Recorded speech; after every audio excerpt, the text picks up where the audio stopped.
On today's episode of Pit Stop with Don and James, we're going to recap the Monaco Grand Prix. We will also talk a bit about the Indy 500. We're going to talk about a great day for the Racing Bulls, a bad day for Mercedes. We'll talk about a win from Lando and Alex Palou getting his first Indy 500 win. Welcome to Pit Stop with Don and James. I'm James. And I'm Don. Awesome, man. How you doing this week? I'm doing good. Merry auto racing Christmas, James. Yeah, no kidding. A lot of big races today. Monaco right. Grand Prix, Indy 500, Coca-Cola 600. Good weekend. Yeah, lots going on. There's also NBA playoffs, which I will be watching as soon as we're done recording this. So yeah, I'm sure. You could probably hear I'm a little under the weather. I will have the sexy voice for this episode. I was just taking my son to Chicago to look at college campuses, and on the day that we were leaving, I started coming down with a little cold. So I'm doing okay. It's not bad, but I definitely got a little congestion. And I will say, there was a little bit of temptation. I was in Chicago. I had a rental car. I was like, man, I could just extend this one more day and I could drive over to Indianapolis and go see if I could snag a ticket to get into the 500. That would have been sick, but I just I didn't have the gas for it. I had to blow it off. Probably a mistake. I'm probably going to regret this. There's always next year. I don't think the Indy 500 is going anywhere, so yeah, plenty of opportunity. We'll have to squeeze that one in. I think my friend was telling me that you can get tickets to the Indy 500 and they're not that expensive, $60 or something like that to get in. I don't know what that gets you. Maybe a general admission. Probably sitting on the infield somewhere, maybe. Yeah. Or nosebleed out in like turn 3 or something. Seems like anything would be good though. Be worth it. And the weather would have been awesome today. It wasn't too hot in that area. It was a little rainy. They had a little bit of a rain delay, so there's that.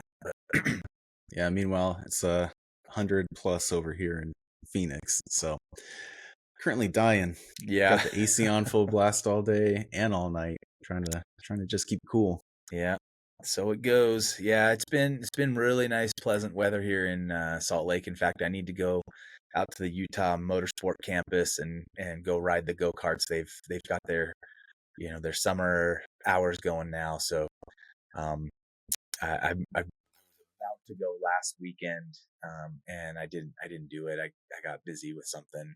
But yeah, it's a cool campus, not just for the go-karts, but also they have they've got some. Well, my nephew does supermoto racing out there. So we go check out that sometimes, but they also have a couple different car tracks out there. In fact, one of the tracks that I see cars on from time to time, they also do motorcycle. It's like, I haven't seen a race, but they do. You can just go pay and go ride out there. I guess like a test track or whatever. So pretty cool. One of these days, I should get a car that is worthwhile and go drive it around out there. But get like a VW Bug and just soup that thing up. That's right. Just get something and mod it out. I'm not good with this stuff, so I'm talking real big. I wouldn't know what to do. I'd have to do a lot of research and get more handy than I am. It always sounds easy on paper until you start working on it, right? Yeah. Fair enough. Well, I know last week we were a little hesitant to say we would have a lot to talk about, but I think there's quite a bit to talk about for the Monaco Grand Prix. I think a lot happened. Starting all the way with FP1, I think probably the biggest highlight would be Leclerc hitting Stroll pulling right in front of him. Stroll's never really had a good weekend at Monaco, and he seems to have continued on this streak. But man, what a rookie maneuver. Yeah, to be honest with you, I was occupado when I was during FP1. Well, all the practice sessions really, and then I squeezed in watching qualifying. So I didn't get as much in the practice sessions. So you'll have to do most of the talking there. But I did hear about that one, and yeah, Stroll. Darn it, Stroll. every Yeah, time. not a good weekend overall for Aston. Again, No, it wasn't. had had some They had promise for such Alonso. promise, Yeah, right? but it just went south again. Yeah, I guess maybe to start, I don't know what to say about Monaco. Like I love the location. It's a historic race, probably the single most historic race out there. I don't think it's going anywhere anytime soon. Not really a spectacular race most of the time. And I thought that this was not the most exciting race. There was a few things, definitely some stuff to talk about. um, they tried to spice it up this year, making it a mandatory two-stop race, right? So I don't know what you had on an agenda, if anything, but I thought that might be a good place to start. Like, just overall, what did you think about the two-stop mandatory two-stop? I thought it was a good idea until I saw the final results of the race, because I think we should say that there was no full course yellows. So I think people were banking on their pit strategy with a full course caution coming out, but there wasn't. There was a virtual safety car for a few incidents. Um, Alonso pulling off track. He's retired for an engine failure, and then Gasly, man, uh, a bit of contact, just no brakes coming down on the other side of the tunnel, that downhill, which has always been kind of the treacherous part of the track, right? And it just broke the suspension, had a bit of body work, but nothing that really could back people up. And the reason I say I don't think the mandatory two stop really worked, because more than half the field was 2 laps down by the end of the race, which is super unusual for any F1 race. P6 and back had been at least lapped. Right. P6, so that's pretty insane. Yeah, so Yeah, there's only 5 cars on the lead lap.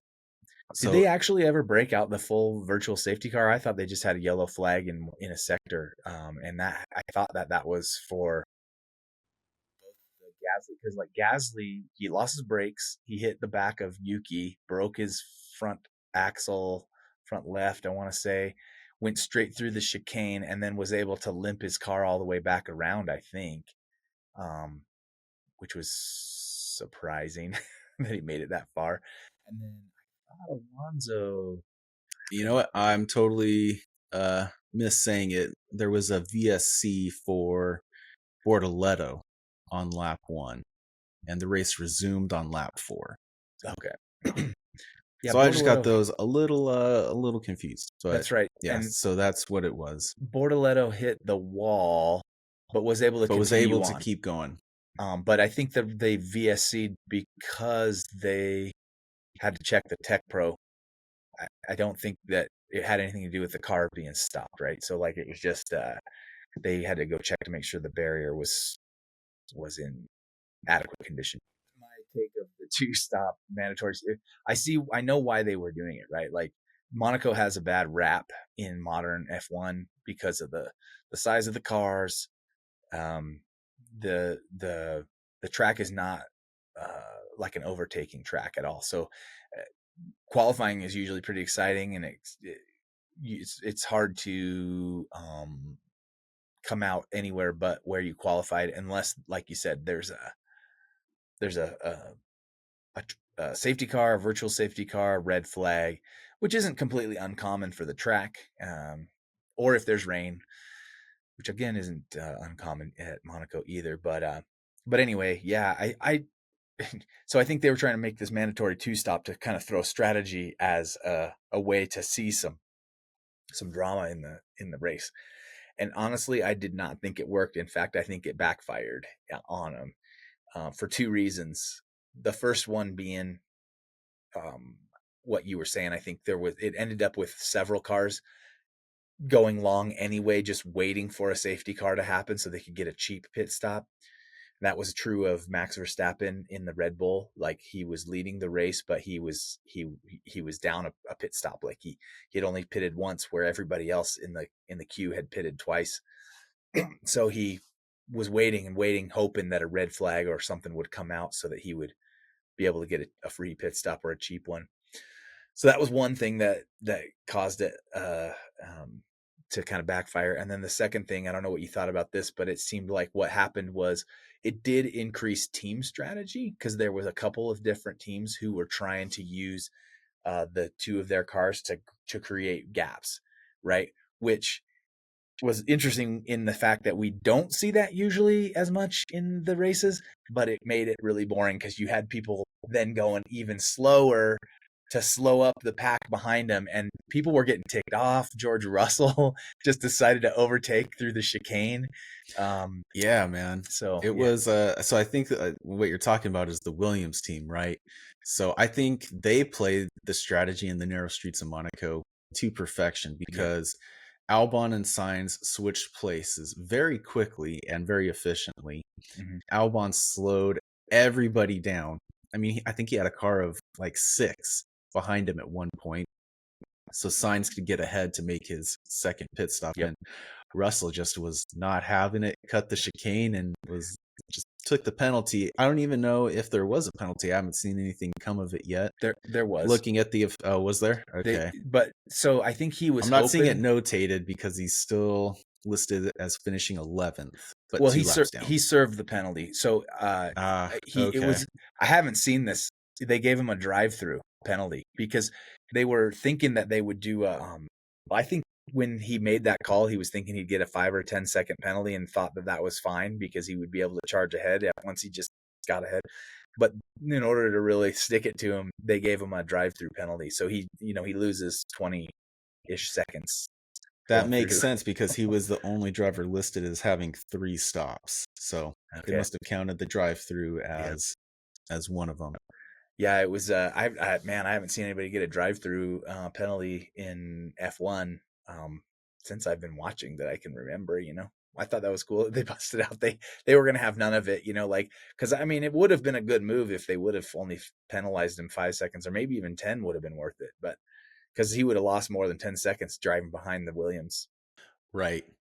So, yeah, it was crazy to watch. I think Williams, as much as you hate it, it was a really good strategy for them. It paid off, right? Because Albon and Sainz both finished 9 and 10. When I say it backfired, it was I mean, like I said, I give them credit. It shook up the strategy. So if that's what they were hoping to do, then it paid off. But it did not make for very great race watching. To see a guy have to just intentionally go slow to like that, you don't want to see that, and so they were the broadcasters were even kind of talking about that, how you what they I think people were trying to almost give George Russell some credit for taking that chance of the past because he was trying to get to go fast, and the broadcasters were talking about, well, if whatever things you throw out there, you want them to go fast, you want to encourage them to go fast, and anytime you're encouraging them to go slow, that's not what you want to see. And Williams was not the only ones that did it. They were the most effective doing it. But yeah, they and kind of got the most I think the most out of it, right? You're right. So Because I think McLaren was doing it as well, pushing back yes. Verstappen and pushing back Mhm. Leclerc, trying to just create a gap. So, um, yeah, it was. It's just one of the pitfalls of Monaco. It's just the way it is. Yeah. There's not a lot of room in Monaco, especially with the cars being so large. I think I think we've talked about it before. I think bringing back refueling the cars would be a great way to also shake up the strategy because then you wouldn't have a need for having a mandatory 2 stops. You can just play the fuel game and maybe chance it with the 1 stop or shrink down the tank so they have to do 2 or 3 stops anyways. Yeah. It's tough, but the cars really are just too big. That's Yeah. kind of the main problem for racing them around Monaco. Because if you go back and watch the Formula E race, when they were racing around Monaco a couple weeks ago, there was plenty of passing going on because those cars are so tiny and so narrow. So, I mean, it is possible Right. to actually race around there. It's just in F1, it's not. Well, it's such a beautiful track, and got diverse stuff. Elevation, that hairpin that's super slow turn, the tunnel, which is high speed, right? And the chicanes, um, you would think that they could get some passing going, but yeah, they're gonna have to do something. We've talked about it kind of a lot over the course of these several races. What could we do with Monaco? You know, I will give them credit for trying something. I just think it backfired. Like, I wasn't wild about the forcing the two stop because of those two things that I said. I think it kind of backfired, and neither of those things made it as interesting. Um, so, like, I don't know. They got to keep trying something. I would love it if they did like a Monaco special Monaco car, or I think one of the crazier ideas I had was make it 24 hours of Monaco, and then have the two drivers and their reserve driver, take shifts and just see who completes the most laps or something like that. So it wasn't all based on overtakes, or just make a tiny, like, do go-karts around it or something, and do like 20 laps or something like that. I don't know, something. They got to do something to make this thing a classic again, because right now it's a little hard to watch. Yeah. I so Uh, You mentioned already that Alonso didn't finish the race. This guy still doesn't have any points. I'm just he was like, he qualified P7, so he had all the opportunity in the world, and his freaking car failed him. I don't know. I didn't hear if they said what finally ruined his car. Did you hear what it was? Was it brakes, or was it his power unit? Or I think it was just an engine failure. He said he had smoke coming out of it, and he just was like, "Oh, I can't ruin this thing," so he just pulled off. So, uh, I haven't seen an official statement of like what the part failure was, but that's what I saw during the broadcast.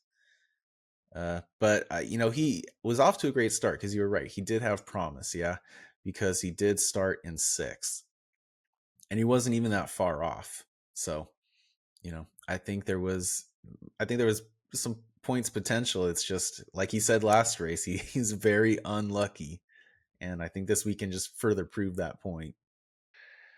yeah, so that was a bust. I'm still waiting for him to get his points, and uh, I guess we continue with that.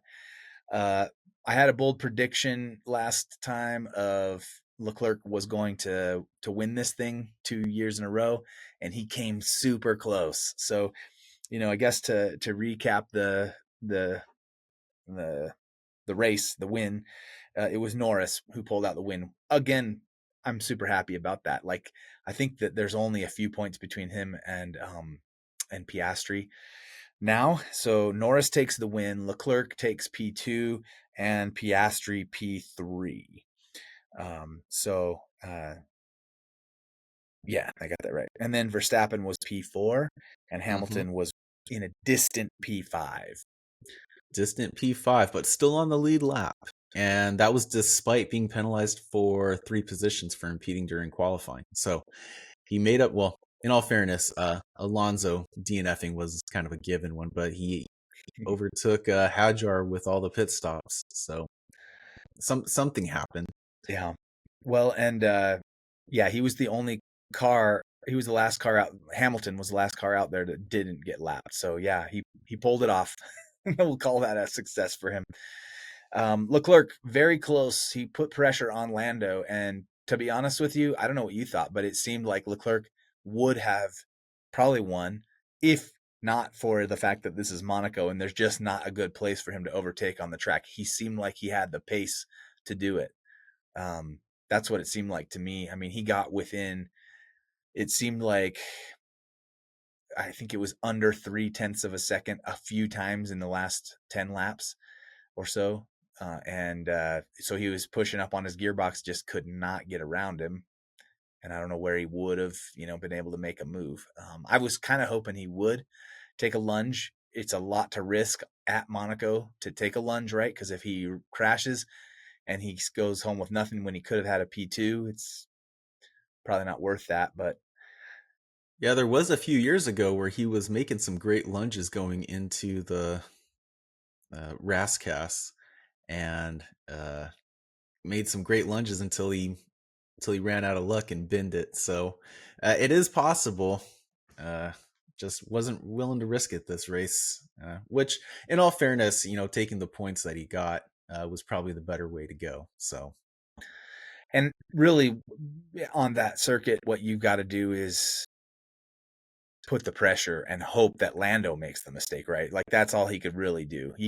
A true overtake or just a move to overtake is very unlikely. But if Lando gets nervous enough and hits a curb or takes a little too much on a corner, brushes a wheel on a barrier or something like that, then maybe Leclerc gets his chance. So I think that's all he was really trying to do, is trying to force the issue there. But yeah, uh, a good result for McLaren. Of course, it looks like they're going to run away with the season at this in point. fact, I'm actually wearing my McLaren Monaco shirt today in Oh, very honor of cool. McLaren I got my winning. McLaren shirt and hat. Yeah, I'm a little cross dressed Yeah. today. Nice. A good drive by Max, right? Would have won if they didn't force that second stop. um, but well, that's hard to say because the other guys had taken 2 stops already, and if they didn't need to, then who knows who would have been in the lead at that point. But yeah, good drive from Verstappen, and not a good drive from Yuki. I don't know Yeah, what to think, man. man. You got some thoughts about Yuki for us? Yeah, it was just not his weekend, right? Because he qualified all the way down in 12th, and then I don't know if it was just strategy or whatever, because he was one of the first ones to pit. He pit on lap 1 under the VSC, and he ended up finishing 17th. He had the worst in terms of like actual positions lost. He lost 5 positions by the end of the race. Yeah, man, I just wasn't his race, I guess. Monaco is one of those tricky ones. It's always kind of the same talking points around Monaco, right? Like people are getting millimeters away from the wall and just kissing the wall. We even saw, during free practice and even qualifying, people were getting super close. And yeah, it's a tricky one for Yuki. There was several cars that brushed the wall throughout the race. I mean, and that's what we love about Monaco, right? Like we love that precision. We love the fact that the course is so demanding. And you heard people, including Alonso, getting ticked off at the pit wall trying to talk to them just because they want to focus. Right. Yeah, and there's always traffic around Monaco in free practice and qualifying, right? Which, I mean, as you see, Hamilton got penalized, and same thing for Stroll. He got penalized a further few grid positions. I think it was 3 grid positions for impeding during qualifying. Um, even Hamilton, right? He clipped the inside barrier coming around the pool and ended up going over the curves and getting completely airborne, which is wild. It was a crazy sight to see live. It was nutty. I don't know that I've seen a F1 car get airborne like that in quite some time. Somebody got airborne last week, and I forgot to talk about it. It might have even been Piastri or Lando going over a curb, and just it looked to me like all 4 wheels were off the ground. Where At that were we? last little chicane before they run down the hill, right? Yes, exactly. At the last race, Yes, in Imola. Imola. It's based on what race we had last week. You got that cold brain going on. That's all correct. Good. Yeah, my Dayquil has affected my ability to think. So yeah, bad day for Yuki. I think it seems like maybe Red Bull's just going to stick with him because they've already had enough drama or something. But he's got to start stepping up. I think. Well, that brings me to the other 2 drivers. I wanted to talk about Lawson and Hadjar, because Lawson finally had a decent weekend. Yep. He qualified in the top 10, and he finished in the top 10. Mm-hmm. He moved up from 9th to 8th, albeit just because Alonso crashed out or retired his car. But a position is a position, and he's getting points. Mm-hmm. So I'm really happy for him. And even Hadjar, right? He had a really rough free practice, coming down into the Nouvelle chicane at the end of the tunnel. Uh, Broke the tire, got it back, and then in turn one, I think it was, he touched the barrier on the left hand side, broke the suspension. It just had a really, really rough FP2, but came back to qualify in the top 10 and finish in the top 10. So P6 for Hadjar. I mean, he continues to impress. I think he's the real deal, yeah, and he's showing up Lawson, which is Liam should be concerned about that. He got promoted, then demoted to Racing Bulls, and he should be. I think the expectation would have been that he would have been the better driver, having driven the Racing Bull car before, and he's not outperforming Isaac, and so Isaac is doing a great job. P6 and P8 in Monaco, great result for them. And that makes the bad result for Yuki even worse. I think that both of those lower tier drivers showed him up. He better start getting on his game.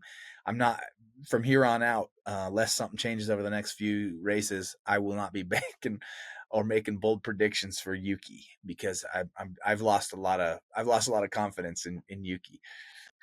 Really like yeah, the it's guy, been rough for him. but yeah, and I mean he's got to figure the car out, or I don't think he's going to be there any longer unless for some reason they wanted to. I mean, at the rate things were going, Lawson could get the boot and they put Yuki back in Racing Bull. But I don't know. I don't think that's going to happen. I still think they might move Hadjar up. He's been consistently showing his how good he is in every race, slowly moving up. And I'm really hoping, this good result for Lawson, I'm hoping that it will boost his confidence going into the next round. Yeah, I think it just takes one or two good results for Liam, especially if he can put them back to back, right? So if he can have two good results, before the summer break, uh, he's gonna be kind of back to his old self. That's my thinking anyway. Um, I mentioned a little bit about George and his overtake through the chicane off the track. Bad day for Mercedes, huh? Yeah, man. Not a good one. Sort of a rough weekend starting with qualifying, right? Because Kimi binned it at the end of Q1, ended his day, and then Russell's engine died in Q2. So not the best. Uh, Antonelli finished dead last with the exception of the DNF car, so he finished down in 18th. And He was three laps back. yeah, the only driver that was 3 laps back. It was not a good one for him, man. It just didn't work out for him. Mm-hmm. It was a real bummer. And Russell just outside the points in P11. So yeah, bad result for Merck, man. We're just not used to seeing stuff that bad. I'm surprised. I'm sure Toto is not happy about that. Probably No. Bono In isn't all either. fairness, I think this was probably their first really bad weekend. Yeah, So yeah. They've not been too bad. they've been solid this year, but obviously not competitive with McLaren. Nobody is. I mean, McLaren's running away with this. They're amassing so many team points. But yeah, I was hoping George would pull something out, but nah, it was a bad day for Mercedes. Yeah. I do want to point out because Stroll finished outside of the top 10 in the standings, he's no longer 10th. Oh, Hadjar has finally surpassed him, taking the 10th position. look at that. And Ocon, you know what? I don't think enough was talked about him Mm-hmm. during the race, but he finished 7th Yeah, P7 and for Ocon. qualified in the top 10.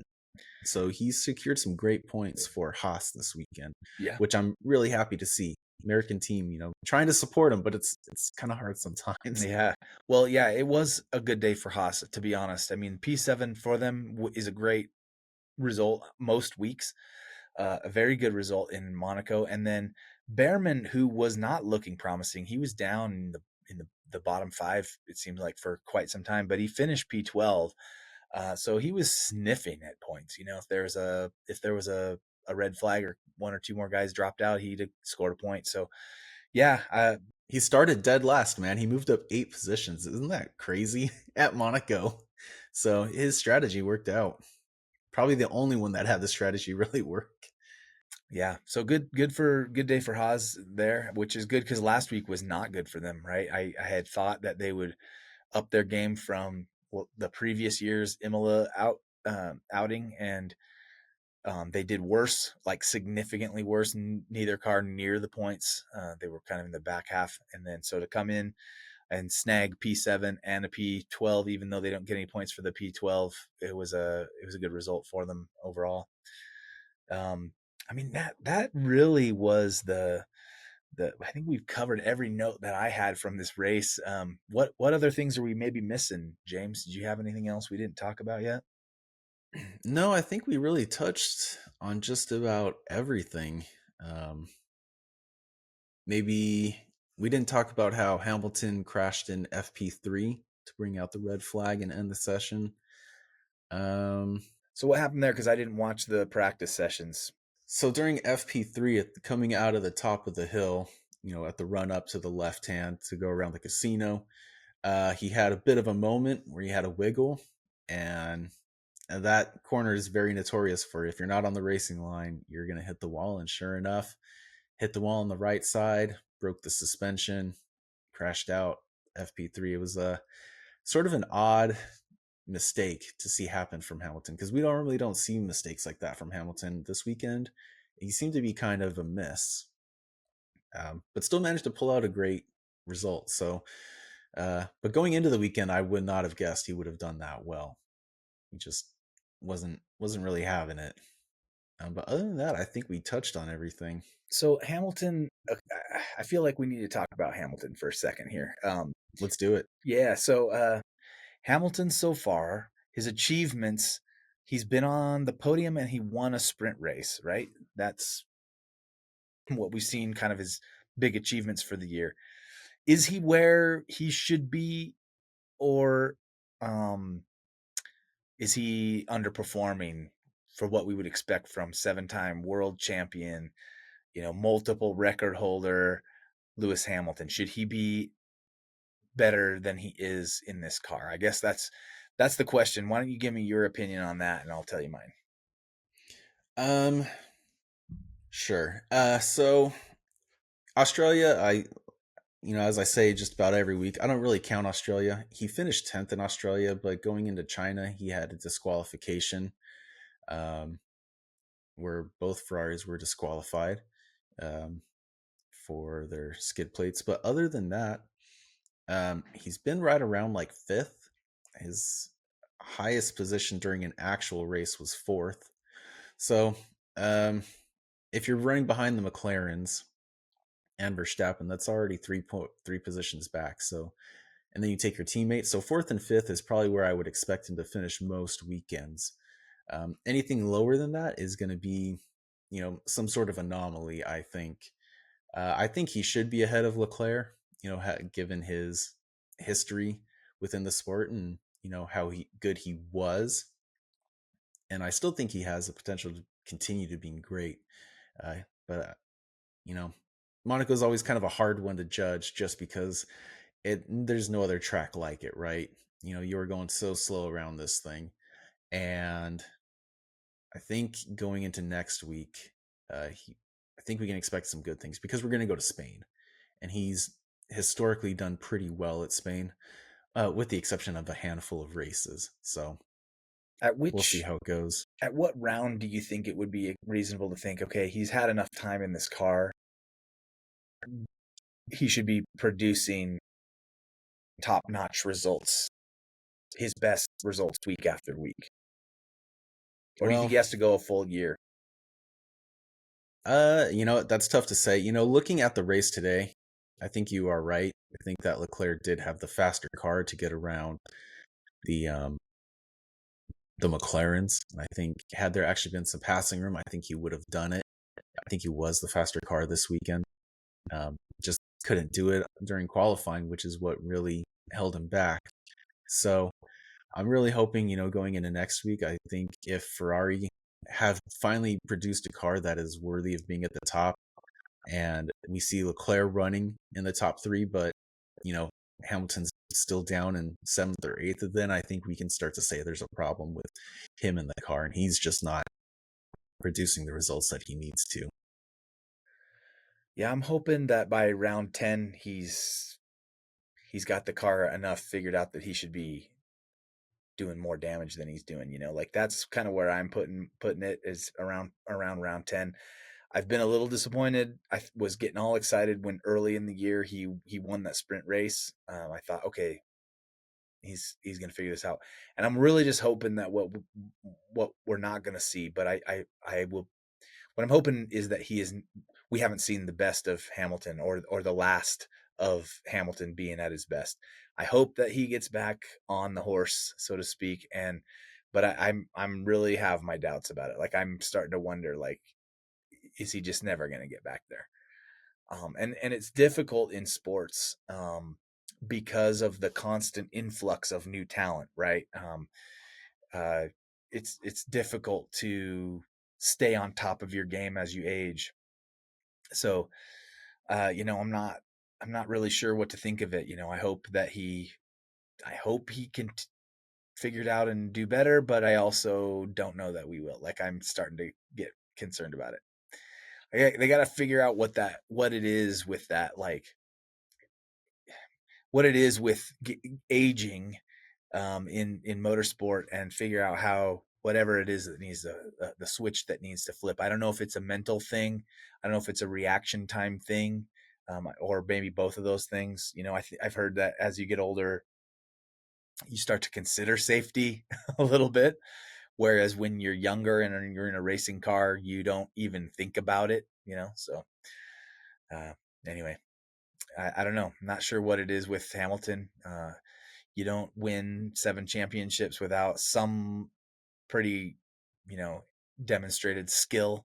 He did have a dominant car for some of those, but it's just I don't know. I just feel like he should be catching up to Leclerc, and Leclerc's a great driver too. This is kind of what I'm saying. Like this new talent comes in, and I mean, he's got to compete with a Lando Norris, with an Oscar Piastri, with a Charles Leclerc, with a maybe an Isaac Hadjar. It's not like it's easy to just keep churning out wins over and over. And I mean, I didn't even mention Max Verstappen. I mean, it's um, trying to beat that guy on any given day is probably very daunting. Um, which I guess sort of brings me to the next kind of philosophical question that I wanted to get your opinion on. Um, uh, what how good is the Red Bull car? I guess is the ultimate question. We see Max producing great results, but we see Yuki producing baloney results. So like, what is the car good? And Yuki's just not like not performing in it. Is the car not so good, and Max is just extracting maximum out of it? Is it better than the Ferrari or the Mercedes? It's really hard to say. I think Max has just been in the car for so long that he knows that car inside and out. I think if you were to put, Sergio Perez back in, I think he would, it'd be very familiar to him and he'd probably do pretty good. Same thing with maybe even Ricardo, putting him back in. I think he might be able to do pretty decently. Um, but the car is very sharp, as we've said before. And I think Yuki just needs to, I don't know, adapt himself to the car than have the car adapt to him. I think that would probably be the quickest way to get from point A to point B in terms of moving up the grid position. But I think the car has the potential to be really good. Verstappen's done a great job of, putting the car up front and running with the front runners. So I think the potential is there. I think if Red Bull can just give him like just a little bit more power, I think it's going to do phenomenal. And we might even see a comeback later on this year. So where do you rank the Red Bull car in the field? Like I mean, the McLaren seems like a clear number one.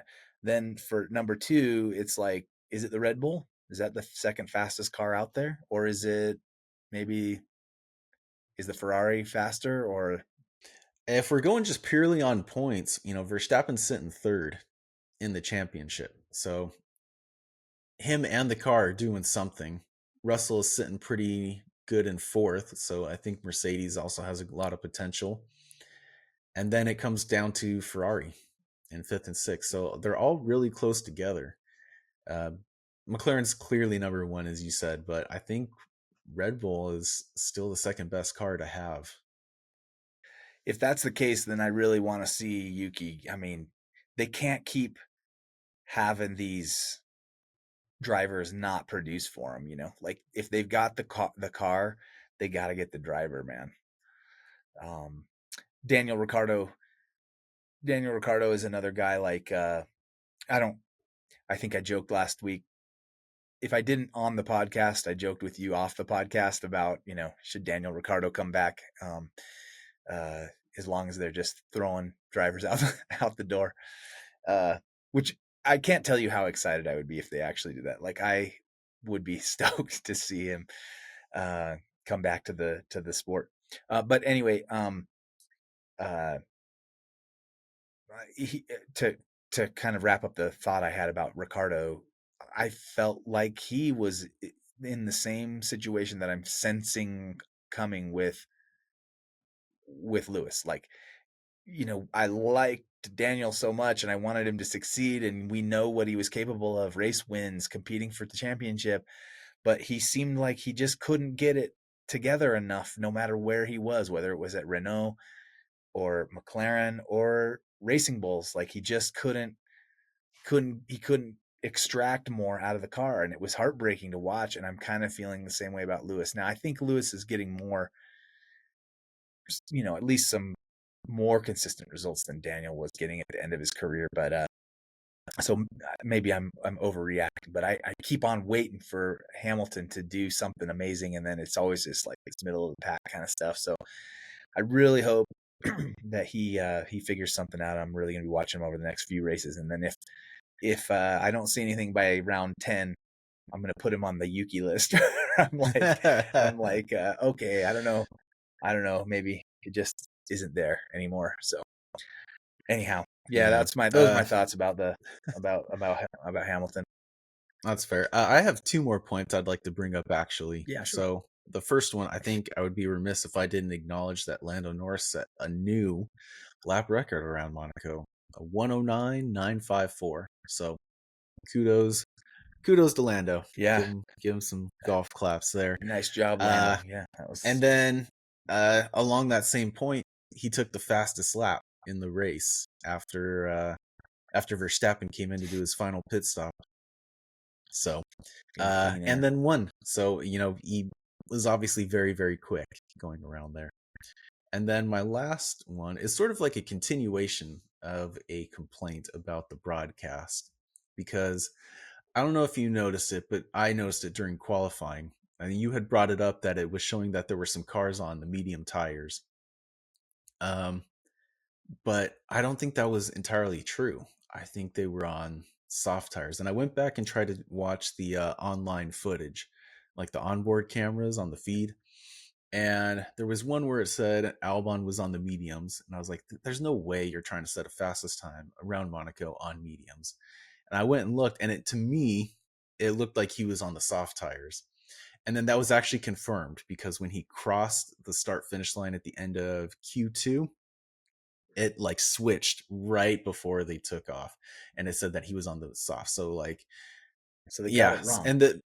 So they got it wrong on the broadcast. And I think it was the same for Sainz and Alonso, because I went back and looked, and to me it looked like they were on the soft tires, but it was saying they were on the mediums.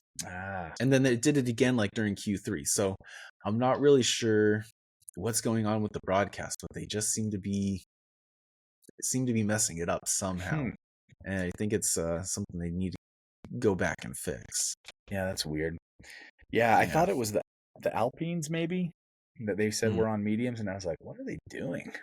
I'm like, are they just trying to finish poorly here? Or what? But especially at Monaco, where you have to go all out in quali, right? So anyway, yeah, maybe they weren't on mediums after all. I didn't pay enough attention, I guess. Yeah. But that's everything I had for Monaco. Maybe before we leave, we can talk about our bold predictions we made for the Indy 500, which just recently finished up. I was completely wrong. I didn't. I was nowhere near close. So I can't remember what you said. Do you remember what you said? What? I said one of the older heads. So I said like Takuma Sato or oh man, his name's gonna escape me. The Australian Dixon. Scott Dixon. I said one of those two was gonna win it, and nowhere close. So Some of the old heads crashed out. yeah, so uh, I not the best day. Sato started at P2, didn't he? I mean, it was like, He was right up there at the front. and then we had a rookie on pole, Robert Schwartzman, Schwartzman. and he didn't finish the race, so he converted Yeah, nothing from the pole, which is a shame. But also, heartbreaking. it's a really long race. I think it's very hard to convert pole at Indy anyway. But yeah. So I don't remember if did I make a bold prediction. If I did, I completely am forgetting what I said. I think I might have predicted Newgarden to win a third in a row, but he I didn't. think you did predict him to win a third in a row and He did not finish the race. did not finish. Congrats to Alex Palou, who won it with Ericsson P2. And Ericsson was given a good run at the end, but didn't have enough. The race, I think, finished under a caution because somebody hit the wall right near the end. I didn't see who it was. There was a rain delay. Scott McLaughlin crashed in the he pulled a Hadjar and crashed on the pace lap. So he was pretty upset about that. We had several things. There was a looked like a gas fire of some kind for Rossi. There was Kyle Larson crashed, took out a couple guys, including Stingray Robb. Kyle Larson, of course, was gonna be driving the Indy and then catching a plane after the race and going straight over to Charlotte to driving the Coke 600. Would have been an eventful day, but he binned it in the Indy. So I don't know. We'll have to see what happens to him in the NASCAR race. But yeah, another interesting little fact about Larson. You know, his team boss is Tony Kanaan. I don't know if I say his name right. Tony Kanaan. Kanaan. He's a Indy 500 winner, if I'm not mistaken, from 10 or 15, 12 years ago, something like that. And he's the team principal, but he was also the reserve driver. So they were saying how Larson had a deadline. He had to, if the race didn't start by a certain time, he was going to have to get out of there, go catch a plane so he could catch the NASCAR race. And with the rain delay, this actually, presented a real possibility that Larson was going to have to bail out from the race and Kanaan was going to have to take his place. And, he hadn't been driving for a while, so that would have been an interesting. I like what I was thinking is like, would this ever happen in F1? Like if they got up there and Piastri had a stomach bug, or he was like, I gotta go to a funeral, and then like Zach Brown is like, I'll do it. Would never happen, right? So very cool thing that they were talking about there for the Indy race. So yeah, it was a cool race.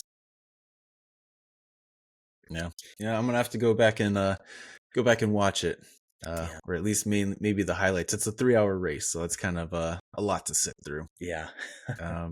So yeah, but again, congrats to Alex Palou winning his first Indy 500.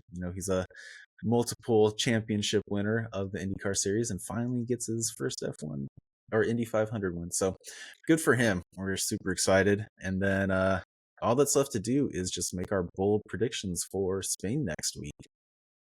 So for me, I've made this one a handful of times, but I'm gonna put Alonso finally gets points. I'm gonna keep that one on there until it just finally happens.